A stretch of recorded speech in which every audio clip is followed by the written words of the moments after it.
देर से हुई नहीं थी क्लास।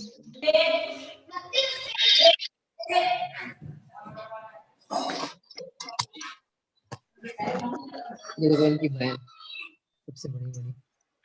हाँ अरे ये हाँ बहुत होशियार है। होशियार है। बढ़िया देखो शौक की बात है। हाँ शौक की बात है तो इसमें क्या।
जजमेंट सभी को।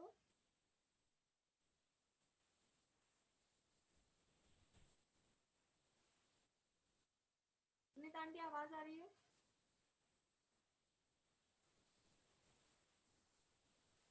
हल्की आ रही है आवाज, बहुत हल्की। अब आज इसी से काम चलाना पड़ेगा, थोड़ा आप लोग पास हो जाइए अपने अपने डिवाइस के। अच्छा ठीक। अब आज तो यही व्यवस्था कर ली मैंने, कल से ठीक करेंगे। शुरू करते हैं हम लोग।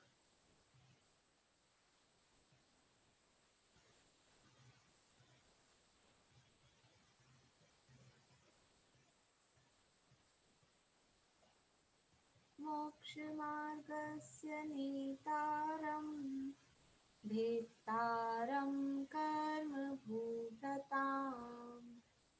ज्ञातारं विश्वतत्त्वानां वन्दे तद्गुणलाभम् वन्दे तद्गुणलाभम्। मोक्षमार्ग के नेता एवं कर्म पर्वतों के भेदक और विश्व के सब तत्वों के ज्ञायक चेतन संवेदक सद्गुण आप समान प्राप्त हो यही भावना भाकर दे विनय पूर्वक करूं वंदना बारंबार जिनेश्वर दे बारंबार जिनेश्वर दे। आज आप लोगों को आवाज थोड़ी धीरे आएगी तो उसी में एडजस्ट होइएगा, धीरे आएगी तो ठीक है। अभी अपन पाठ कर लेते हैं, ऐसा करते हैं पहले एक एक सूत्र बोलेंगे चौथे अध्याय का, शुरू से एक एक व्यक्ति एक एक सूत्र बोलते जाएंगे। हाँ सुनीता आंटी स्टार्ट करिए पहला सूत्र। सुनीता आंटी के बाद में आशा पाठ नहीं आती। देवास चतुर्णी काया आदितस्त ईसु पितांत लेस्या। चाची आगे। मीना चाची के बाद में मनोरमा आंटी। दशास्त्र पंच द्वादश विकल्पाः कल्पोपपन्न पर्यन्तः। मनोरमा आंटी बोलिए।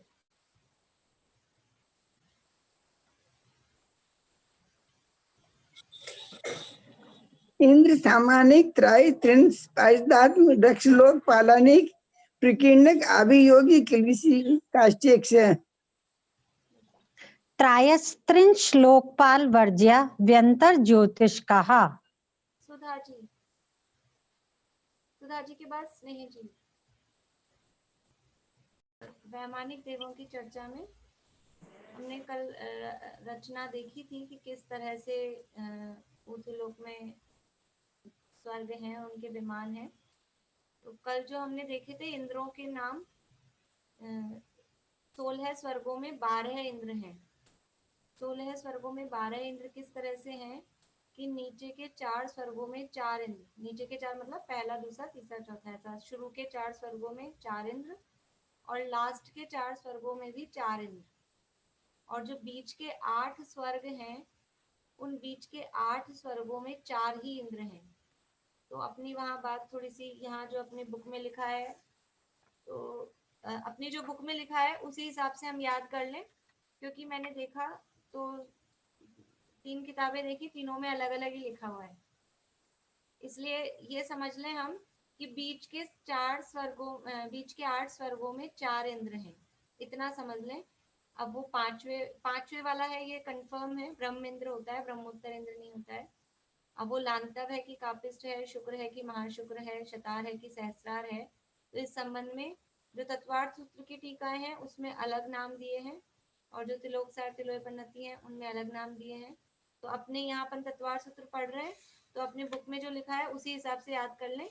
कल जो मैंने लिखवाया था उसको ठीक कर लें। अपनी बुक में देखें पेज नंबर 190 पे बीच का पैराग्राफ है, ब्रह्मलोक और ब्रह्मोत्तर इन 2 कल्पों का एक ब्रह्म नामक इंद्र है। लांतव और कापिष्ट इन 2 कल्पों में एक लांतव नाम का इंद्र है। शुक्र और महाशुक्र में एक शुक्र नाम का इंद्र है। शतार और सहस्रार इन 2 कल्पों में एक शतार नाम का इंद्र है। और सामान्य रूप से इतना, यानी बात ये तो जरूर है कि 8 स्वर्गों में 4 ही इंद्र हैं। तो इस हिसाब से 16 स्वर्गों में 12 इंद्र हो जाते हैं। प्रारंभ के 4 स्वर्गों में 4 इंद्र, अंत के 4 स्वर्गों में 4 इंद्र और बीच के 8 स्वर्गों में 4 इंद्र। इस तरह से 16 स्वर्गों में 12 इंद्र हैं। अभी यहीं से हम थोड़ा सा इसको पढ़ भी लेते हैं, अपने ये आगे का पढ़ा नहीं था। अपने बुक में पेज नंबर 190 पे ऊपर से ही पढ़ते हैं, शुरू से ही।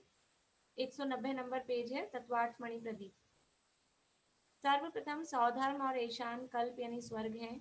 इनके ऊपर सनत कुमार और माहेंद्र कल्प हैं। देखो स्वर्ग भी बोलते हैं, कल्प भी बोलते हैं, और कल्प बोलने का कारण हमको पता चल गया। कल्प क्यों कहते हैं? क्योंकि यहाँ पर इंद्र सामान्य आदि भेद इस तरह के पाए जाते हैं, इसलिए 16 स्वर्गों को कल्प भी कहते हैं। तो सनत कुमार और माहेंद्र कल्प हैं। इनके ऊपर ब्रह्म और ब्रह्मोत्तर कल्प हैं। इनके ऊपर लांतव और कापिष्ट कल्प हैं। इनके ऊपर शुक्र और महाशुक्र कल्प हैं। इनके ऊपर शतार और सहस्रार कल्प हैं। इनके ऊपर आनत और प्राणत कल्प हैं। इनके ऊपर आरण और अच्युत कल्प हैं। ध्यान रहे, कल्प यानी स्वर्ग 16 है और इंद्र 12। उनकी व्यवस्था इस प्रकार है। सौधर्मेशान, सनत कुमार और माहेंद्र इन 4 कल्पों के 4 इंद्र हैं। ब्रह्मलोक और ब्रह्मोत्तर, जो 5वां ब्रह्म स्वर्ग है उसको ब्रह्मलोक भी ऐसा बोलते हैं। तो ब्रह्मलोक और ब्रह्मोत्तर इन 2 कल्पों का एक ब्रह्म नामक इंद्र है। लांतव और कापिष्ट इन 2 कल्पों में एक लांतव नाम का इंद्र है। शुक्र और महाशुक्र में एक शुक्र नाम का इंद्र है। शतार और सहस्रार इन 2 कल्पों में एक शतार नाम का इंद्र है, तथा आनत प्राणत आरण और अच्युत इन 4 कल्पों के 4 इंद्र हैं। इस प्रकार कल्पवासियों के 12 इंद्र होते हैं। सुमेरु पर्वत 1000 योजन पृथ्वी के भीतर गहरा है और 99,000 योजन ऊंचा है।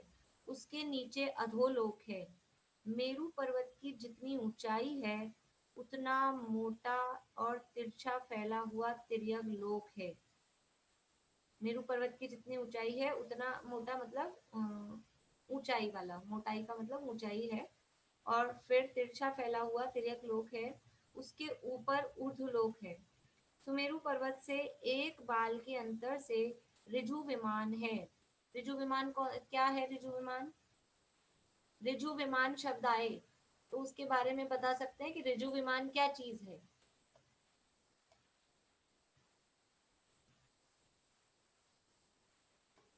हाँ, मीना चाची बोलिए। दीदी मैं पूछ रही थी आपसे कुछ, ये जो चार इंद्र, जो चार ऊपर के और चार नीचे के, तो इनके इंद्रों के कोई नाम, कोई पर्टिकुलर एक नाम हो, ऐसा नहीं है? नाम बता दिया ना। नहीं, चार जो दो दो की जोड़े वाले हैं। सौधर्म इंद्र है, सौधर्म स्वर्ग के इंद्र का नाम सौधर्म इंद्र है। ईशान स्वर्ग का ईशान इंद्र, अच्छा, सानत वो कुमार का सानत कुमार इंद्र। ये बात कल ही बता दी थी कि जो स्वर्ग अच्छा, के नाम है उसी नाम से इंद्र है। हाँ, जैसे तो ब्रह्म नीचे स्वर्ग वाले वाला, के भी, सबसे ऊपर वालों के भी ऐसे ही सबका वही अच्युत? नाम है। आरण स्वर्ग अच्छा, वाला है तो आरण इंद्र, अच्युत स्वर्ग हाँ वाला है तो अच्युत इंद्र, हाँ हाँ हाँ आनत स्वर्ग वाला है तो आनत इंद्र, प्राणत स्वर्ग वाला है तो प्राणत इंद्र। हाँ हाँ स्वर्ग का नाम है वही इंद्र का नाम है, हाँ। सेम नाम। और ये ऋजु विमान तो सौधर्म में जो स्वर्ग का जो इंद्र है उनका ही है ना, ये बीच वाला जो इंद्रक विमान है, हाँ, कौन से इसी को पटल में? ऋजु विमान कहते हैं। कौन से पटल में? पहले स्वर्ग के पहले पटल में। ठीक, बढ़िया। पहले स्वर्ग के पहले पटल के इंद्रक विमान का नाम है ऋजु। ठीक है।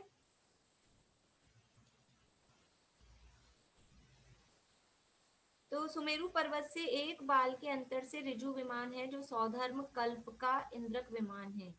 यह बात भी ध्यान रखने योग्य है कि जो कल्पों के नाम है वही नाम इंद्रों के भी हैं। ये आगे आ गए आपकी बात का जवाब कि जो स्वर्गों के या कल्पों के जो नाम है इंद्र का भी वही सेम नाम है।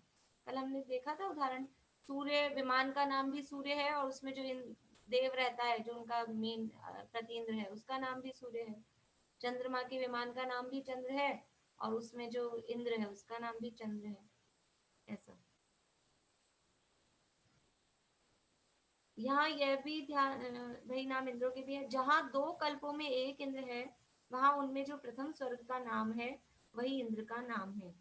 ये यहाँ तत्वार सूत्र के आधार पे इस तरह से यहाँ दिया है।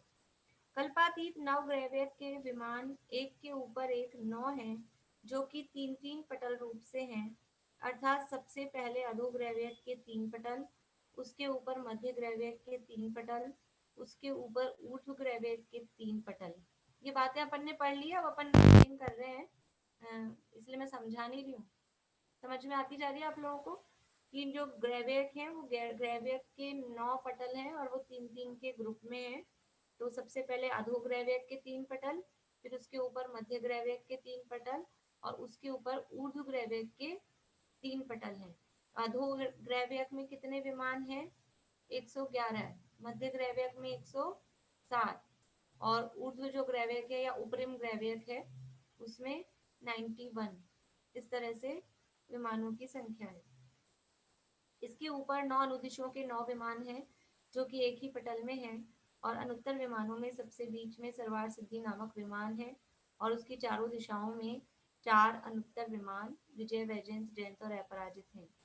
एक विशेष बात ध्यान देने योग्य है कि भवन वासियों के 40, व्यंतरों के 32, कल्प वासियों के 24 और ज्योतिषियों के चंद्रमा और सूर्य ऐसे 2, इस प्रकार यह सब मिलाकर 98 इंद्र होते हैं। मनुष्यों का इंद्र चक्रवर्ती और पशुओं का इंद्र जंगल का राजा शेर, इस प्रकार सब मिलकर 100 हो जाते हैं। एक दिन पहले चर्चा की थी अपन ने 100 इंद्रों की थी और नीचे गाथा दी है। ये गाथा याद हो जाए, अगर हम गाथा याद कर लें तो ऐसे ही हमको याद हो जाएंगे। भवनालय 40 विंतर देवाण होंति 32 कप्पा मर 24 चंदो सूरो नरो तिरियो। भवनालय 40, भवनालय यानी भवन वासियों के कितने हैं? 40। भवन वासियों के 40 इंद्र कैसे होते हैं चमेली आंटी? भवन वासियों के 40 इंद्र कैसे होते हैं? बोलिए, अनम्यूट करिए।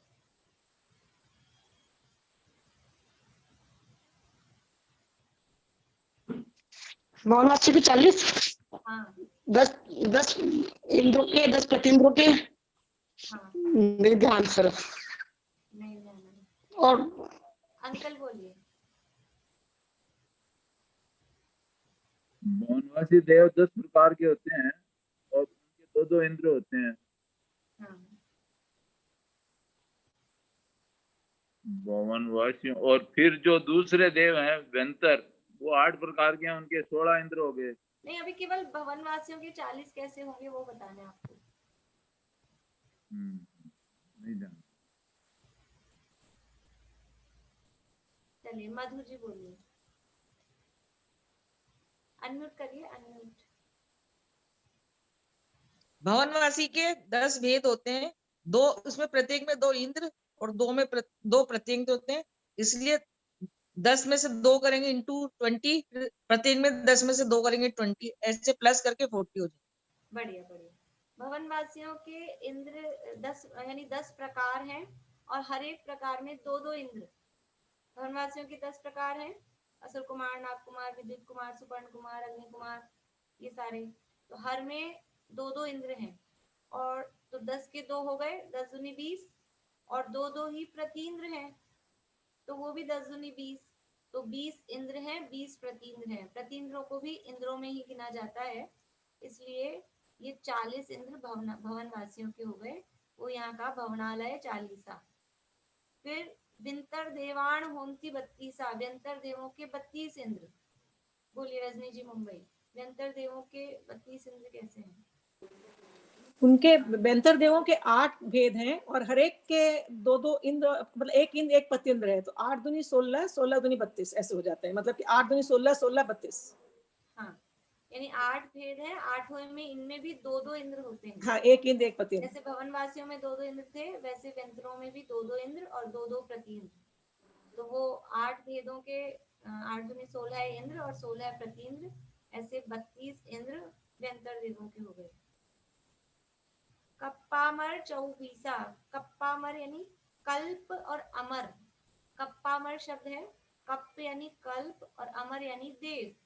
तो जो कल्पवासी देव हैं उनके होते हैं 24, कल्पवासी देवों के 24 इंद्र। कैसे होंगे? हाँ पीरू जी बताएंगे, कल्पवासी देवों के 24 इंद्र कैसे होंगे? भाभी वैसे 12 प्रकार के होते हैं ना? हाँ, तो कल्प मतलब वैमान, वो कल्पातीत और कल्पोपन के हिसाब से होंगे। 12 इंटू 10 का, जैसे अभी किया ना सब में। चलिए 24 बता रहे हैं। 12 इंटू 2 क्या है? वो इंद्र और प्रतीन्द्र। हाँ। चलिए बोलिए ज्योति जी। हाँ 12 हो गए ना, वो टोटल 16 के 12 जो भेद अभी बताया आपने। नीचे के चारों में 4 इंद्र हो गए, फिर उसके ऊपर जो 8 हैं उनमें 4 होंगे, और ऊपर के जो 4 हैं 11 12 नहीं 12 13 14 15 16 उसमें भी 4 होंगे, तो ऐसे 12 इंद्र हो गए। 12 को हम डबल करेंगे तो वो 24 हो जाएंगे। 12 को डबल क्यों कर रहे हैं? 12 ही इंद्र और प्रतीन्द्र। इसलिए जो कल्पवासी देव हैं 16 स्वर्गों में 12 इंद्र हैं और 12 ही प्रतीन्द्र हैं, इसलिए कल्पवासी देवों के हो गए 24 इंद्र। तो इस तरह से देव गति के ही इंद्र कितने हो गए? 98। भवनवासियों के 40, व्यंतर देवों के 32 और कल्पवासियों के 24। ये 98 इंद्र देव गति में हो गए। अब 100 इंद्र कैसे होते हैं? तो तीन गतियों के मिलाकर 100 होते हैं। नहीं, अभी इसमें 2 और रह गए अपने ज्योतिष देवों के इंद्र हैं, एक चंद्रमा इंद्र है और सूर्य प्रतीन्द्र है। तो ज्योतिष देवों के 2 मिलाएंगे। 2 ही क्यों मिलाए? वहां तो अपन ने भेदों के सबको लिया था, अब यहाँ कितने मिलाए? इतने सारे चंद्रमा, इतने सारे सूर्य हैं, तो असंख्यात हो जाएंगे ऐसे तो प्लस करेंगे तो, इसलिए केवल एक चंद्रमा और एक सूर्य, ऐसा सामान्य रूप से चंद्रमा और सूर्य को लेके ज्योतिषियों के 2 इंद्र लिए। तो ये हो गए 98। और अब बचे हैं 2, तो एक मनुष्य गति का जो राजा होता है, तो अगर उस समय जब समावरण है भगवान का, उस समय यदि चक्रवर्ती है तो वो चक्रवर्ती, अथवा जो भी सबसे बड़ा राजा हो उस समय में, तो एक मनुष्यों का राजा और एक तिर्यंचों का राजा। तो तिर्यंचों का राजा शेर। इस तरह से ये 100 इंद्र समावरण में उपस्थित रहते हैं, भगवान की स्तुति भक्ति करते हैं। ये यहाँ पर 100 इंद्रों की बात यहाँ पर बताई है। तो ये अब जो कल एक और अपन ने बात देखी थी कि ये जो स्वर्ग है,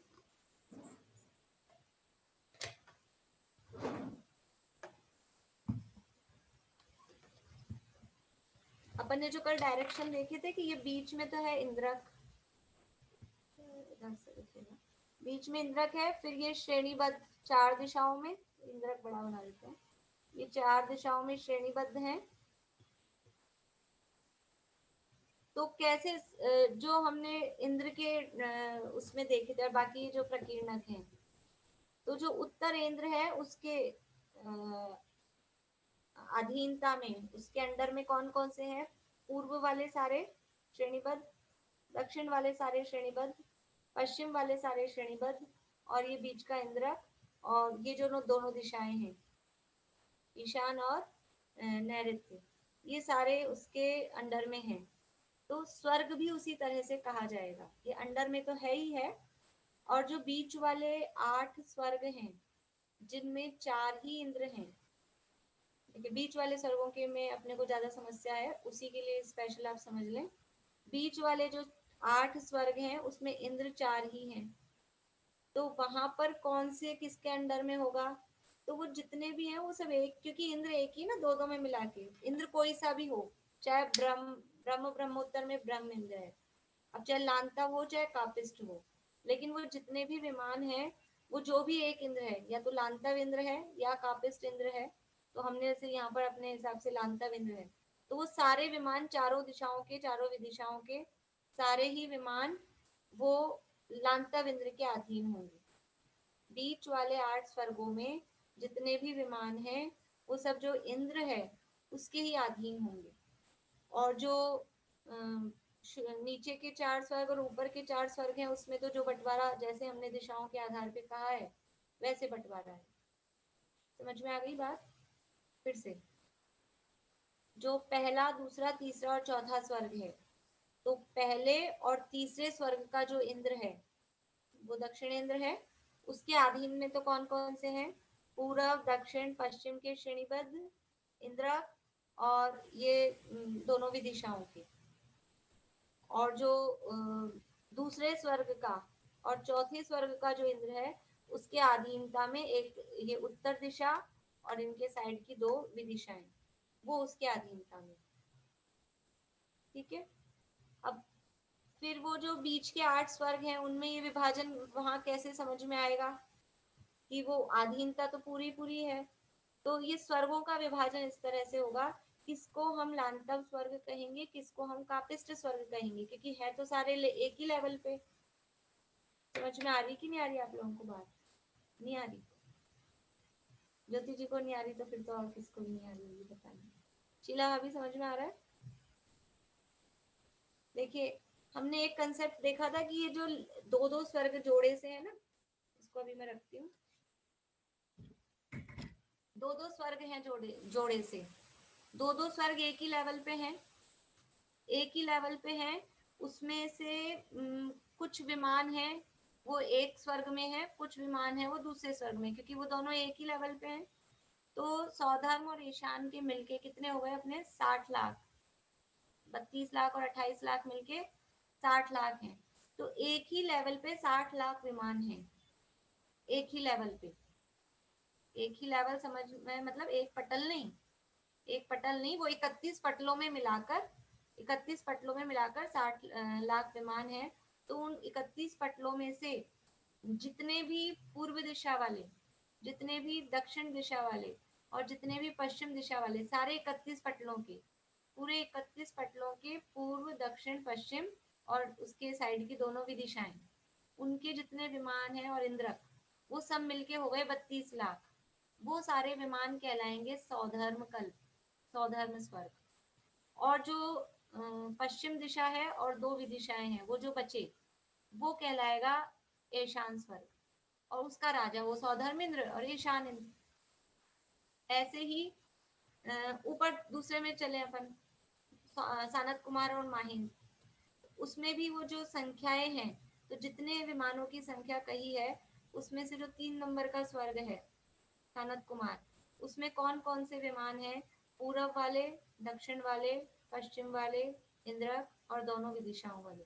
इतना सारा एरिया वो कहलाएगा सानत कुमार स्वर्ग। देखो जैसे अपने है ना, अपने बापू नगर है और गांधीनगर है, टोडरमल स्मारक आएगा बापू नगर में, और उसके सामने वाले जो फ्लैट्स बने हुए हैं स्मारक के सामने, उसी रोड पे इधर स्मारक है, बीच में रोड है और सामने जो फ्लैट्स हैं वो है गांधीनगर। समझ में आ रहा है? अब कहीं से तो भेद करना पड़ेगा ना, जैसे जनता कॉलोनी है कि आदर्श नगर है कि सेठी कॉलोनी है, वो सब एक ही आसपास में है, तो कैसे भेद करेंगे? अब जयपुर वाले समझ रहे होंगे, बाहर वालों अपने हिसाब से समझ ले। तो जैसे बीच में एक रोड है, इसकी उस साइड वाला वो गांधीनगर कहला रहा है, उसके इस साइड वाला सारा बापू नगर कहला रहा है। ऐसे ही ये जो विमान है इस तरह से हैं, तो कुछ एक दिशा वाले जो हमने 3 दिशाएं बताई और जो भी दिशाएं बताई, वो दिशा वाले वो एक स्वर्ग है, और जो दूसरी दिशा बताई वो दूसरा स्वर्ग है। तो 5वां स्वर्ग कौन सा है, छठा स्वर्ग कौन सा है? इंद्र तो सब 5वें छठे में मिला के एक ही है, 7वें 8वें में मिलाकर एक ही इंद्र है, लेकिन 5वां स्वर्ग किसे कहेंगे, छठा स्वर्ग किसे कहेंगे?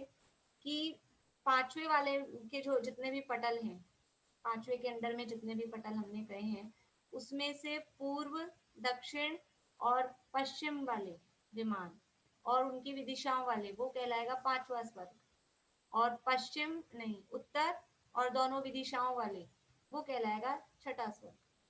ऐसे ही 7वां 8वां स्वर्ग का विभाजन कैसे होगा कि 7वें 8वें के जो पटल हैं उनमें पूर्व, दक्षिण और पश्चिम और विदिशाओं, दो विदिशाओं वाले विमान कहलाएंगे 7वां स्वर्ग, और उत्तर और उसकी दो विदिशाओं वाले वो कहलाएंगे 8वां स्वर्ग। मुझे लग रहा है कि बहुत कम लोगों को समझ में आया है मैं क्या बात कही है। कुछ लोगों को समझ में आया हो तो ऐसे ही हाथ खड़ा कर दें, फोटो में, ऐप से नहीं करें। 1 2 3 4, चलो 5-7 लोगों को तो आ गया, मनोरमा आंटी को भी आ गया, ठीक है। बाकी लोगों को दोबारा अपन देखेंगे तब आएगा। हाँ रश्मि जी, आप कुछ पूछना चाह रहे हैं, बोलिए।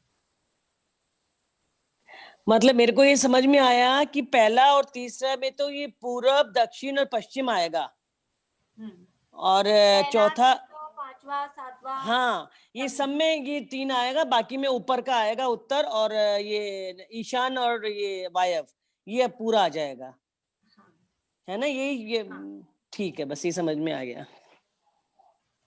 हाँ स्नेह जी बोलिए, अनम्यूट करिए। यही मैं बता रही थी, वो आ गया, इन्होंने बता दिया पहले। ठीक। और किसी को प्रश्न है? हाँ बोलिए, किरण आंटी। हेलो भाभी, हाँ आवाज आ रही है? आ रही है। आपने 2 चला रखे हैं क्या? ये 2 नहीं, वो आपकी आवाज इसीलिए गूंज रही है। हाँ है, सब कट गया। चलिए बोलिए, कोई बात नहीं, आप प्रश्न बोल दीजिए आपका। बोल। ये हमारे है ना, जो आपकी आवाज है ना बीच में बहुत कट रही है, आवाज ही नहीं आ रही है। आज थोड़ी मेरी नेट की समझ में आया, आज थोड़ी नेट की प्रॉब्लम है। आपकी जो कुछ समझ में नहीं आया, आपकी जो आप जो एक्शन कर रहे हैं बस एक्शन समझ में आ रहे हैं, कुछ नहीं समझ में आ रहा है, आवाज नहीं आ रही थी। चलिए आज वाला अपन मंडे को फिर से ले लेंगे एक बार, और अगर आप लोगों को समय हो तो इसमें टेलीग्राम में रिकॉर्डिंग तो होगी बराबर, तो टेलीग्राम से नहीं, आपने जो बताया ये सारे विमान पूर्व दिशा, दक्षिण, पश्चिम है, इनके बीच में जो दोनों भी दिशाएं हैं इनमें सौधर्म इंद्र के अधीन है। हाँ, जो तो ये जो विषम संख्या वाले स्वर्ग है ना, वो सारे स्वर्ग ये वाले होंगे, पहला, तीसरा, 5वां, 7वां, 9वां, 11वां, 13वां, 15वां। हाँ हाँ हाँ, जो उत्तर में वो ईशान, वायव्य, ये सब ईशान इंद्र के अधीन है। हाँ उत्तर वाले और 2 विदिशाओं वाले। बिल्कुल। हाँ, 2 दिशा वाले, विदिशा वाले, हाँ। ये सब ईशान इंद्र के अधीन है। और आपने जो बाद में जो बताया चौथा, पांचवा, छठा, सातवां, उसकी तो आवाज ही नहीं आ रही थी बिल्कुल भी। कोई बात नहीं, उसी ये बात आपका- को बताया था, उसी बात को बताया था। हाँ, चलिए, अच्छा, शीला मैं थोड़ा भाभी समझ बोलिए।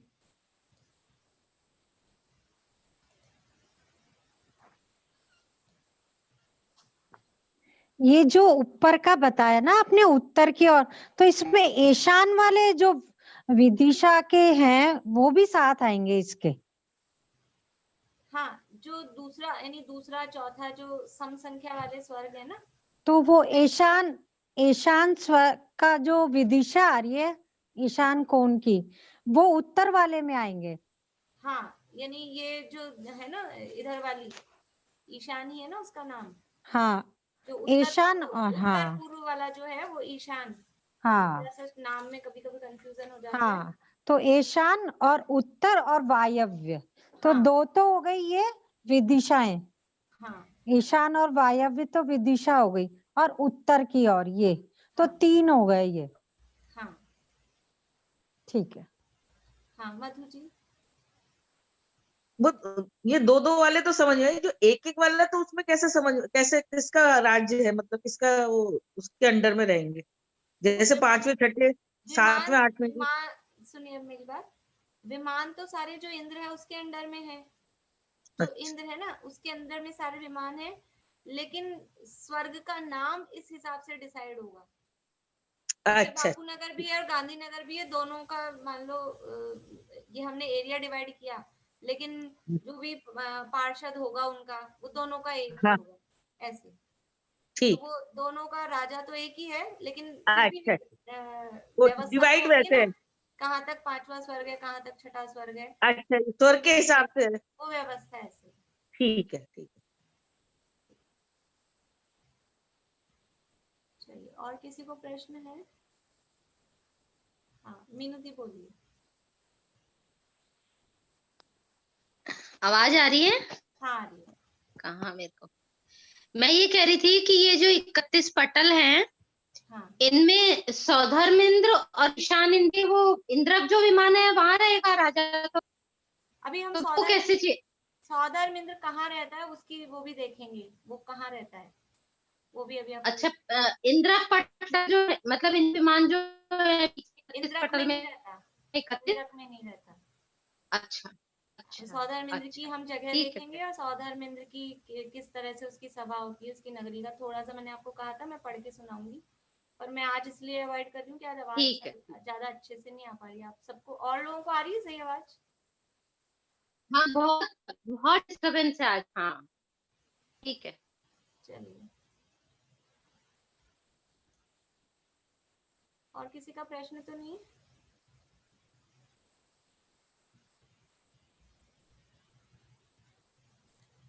देखिए, ये अपन ने मैं आपको कल पढ़ के सुनाऊंगी, आज अपन सूत्र बोल लेते हैं, ताकि वो, क्योंकि आप लोगों को आवाज अच्छे से नहीं आएगी तो फिर सूत्र मैं बोलना बता देती हूँ आज आपको। हाँ, रश्मि जी बोलिए। आप कौन सी किताब से पढ़ा रही हैं? उसका पुस्तक का नाम बताएंगे, ग्रंथ का? तत्वार्थ मणि प्रदीप है, डॉक्टर हुकुमचंद जी भारल की। तत्वार्थ मणि प्रदीप। मणि प्रदीप, ठीक।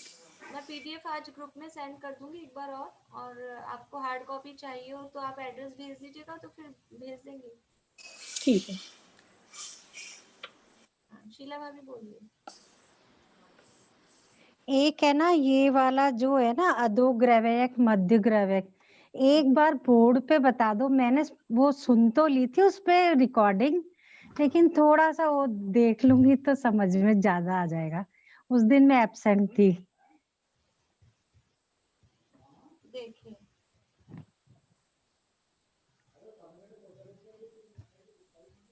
जैसे जो ग्रैवयक है ना, 9 ग्रैवयक कहे तो 9 मंजिलें हैं, तो 1 2 3 नीचे वाली 3 मंजिल को बोलते हैं अधोग्रैवयक। तो वो उसी उतने ही रिजु विमान में आ जाएगा, वो उस इतने ही विमान वो जो ग्रेवेक की जितनी जगह है ना, 9 ग्रेवेक कहा तो उसके लिए जितना एरिया है, मैंने कल आप लोगों को एक फोटो 2-3 फोटो सेंड किए ग्रुप में, एक हाँ, त्रस हाँ। नाली की फोटो सेंड की है, उसमें वो हाँ, सब भी लिखा हुआ है, 1.5 राजू में, 1.5 राजू में, फिर आधा राजू में। ये इसमें भी है, किताब में भी है। हाँ, तो वो सब उसके हिसाब से मतलब उसमें आप देख सकते हो। तो और उसमें ये भी मैंने वो इसलिए भी सेंड करी है कि उत्तर और दक्षिण थोड़ा, यद्यपि लिखा है ऐसा ही है उसमें इस साइड में, लेकिन सौधर्म इधर लिखा है, ईशान इस तरफ लिखा है, तो उत्तर दक्षिण का भी थोड़ा हमको ख्याल में आया कि किस तरह से उत्तर और दक्षिण में है, इसलिए वो मैंने फोटो सेंड करी थी। और वो आपने मुझे सेंड कर दी थी तो वो मैंने फॉरवर्ड कर दी थी आगे, जो विमानों की जो संख्याएं थी अलग अलग, हाँ, वो तो आ गई। जिन्होंने भी कैलकुलेट किया हो वो उससे मिला लें। तो ये नीचे की जो 3 मंजिलें हैं ये अधोग्रैव्यक, फिर बीच की 3 मंजिल कहलाएंगी मध्य ग्रैव्यक, और ऊपर की 3 मंजिल ये कहलाएंगी ऊर्ध्व ग्रैव्यक या उपरिम ग्रैव्यक, दोनों नाम चलते हैं। तो इस तरह से ये ग्रैव्यक है। अब इसमें है कितने कितने कि अधोग्रैव्यक में 111 है, मध्य ग्रैव्यक में 107 है, और उपरिम ग्रैव्यक में 109 विमान है। ये है विमान, और ये जो है 1 2 3 ये पटल है। तो 9 ग्रैव्यक कहने से विमान 9 नहीं है, उसमें 9 पटल हैं, ये बात वहां हमने देखी थी। और विमान तो इसमें कुल मिला के हो जाते हैं अपने 309।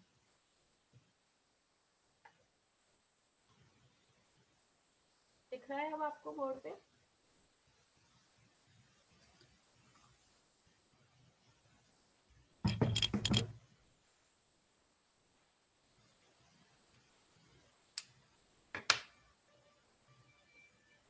देखिए मैं अब अपना जो आगे ये थोड़ा इसमें मैं आपको वर्णन और पढ़ के सुनाऊंगी कल जब आवाज सही आएगी।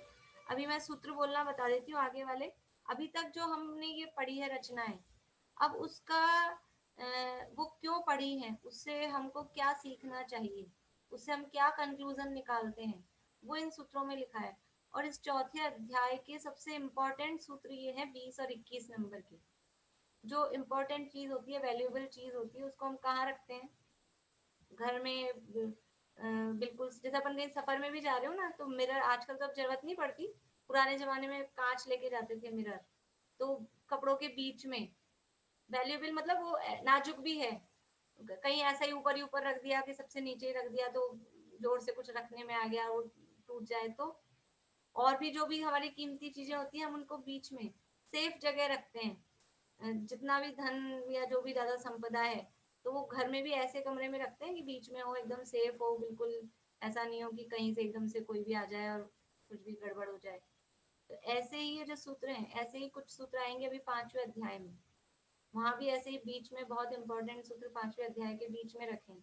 ऐसे ही ये जो 20 और 21 टोटल इस अध्याय में है 42 सूत्र हैं, और उसमें से ये बिल्कुल आधे हो रहे हैं, बीच में आ रहे हैं, 20 और 21 नंबर के सूत्र हैं। और इस अध्याय को पढ़ने का हमारा क्या प्रयोजन है, इस अध्याय को पढ़ के हम क्या सीखें, वो यहाँ पर इन सूत्रों में बताया है। मैं बोलती हूँ, पीछे रिपीट करेंगे, दीपिका जी आप रिपीट करिएगा। स्थिति प्रभाव सुख द्युति लेश्या, बोलिए। प्रभाव सुख द्युति लेश्या, विशुद्धि इंद्रियावधि, विशुद्धि इंद्रियावधि, विषयतोधिकः, विषयतोधिकः। स्थिति प्रभाव सुख द्युति लेश्या, विशुद्धि इंद्रियावधि, विषयतोधिकः।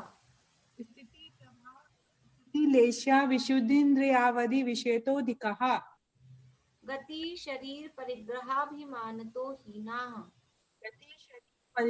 परिग्रहाभिमानतो हीनः। देखिए यहाँ ये बताया है देवों में क्या कम हो रहा है, क्या बढ़ रहा है। जैसे जैसे ऊपर जा रहे हैं तो कुछ चीजें बढ़ती हैं, और जैसे जैसे ऊपर जाते हैं तो कुछ चीजें कम भी होती है। ऐसा नहीं ऊपर के स्वर्ग में पहुंच गए तो हर चीज बढ़ ही रही है। तो अर्थ तो हम बाद में कल करेंगे, अभी केवल आज बोलने का ही काम करते हैं। एक बार और बोलती हूँ और फिर मैं आप लोगों के नाम बोलती जा रही हूँ, आप लोग बोलते हैं। सरोज आंटी, और सरोज आंटी के बाद में कमला जी गर्ग। स्थिति प्रभाव सुख द्युति स्थिति प्रभाव क्रियावधि विषयतोधिकः, स्थिति प्रभाव सुख द्युति लेशः विशुद्धिन्द्रियावधि विषयतोऽधिकः। गति शरीर परिग्रहाभिमानतो हीनः। गति शरीर परिग्रहाभिमानतो हीनः। देखिए यहाँ संधि है, अच्छा बढ़िया बोला आपने। विशुद्धि और इंद्रिय और अवधि, ये तीन शब्द यहाँ पर संधि वाले हैं।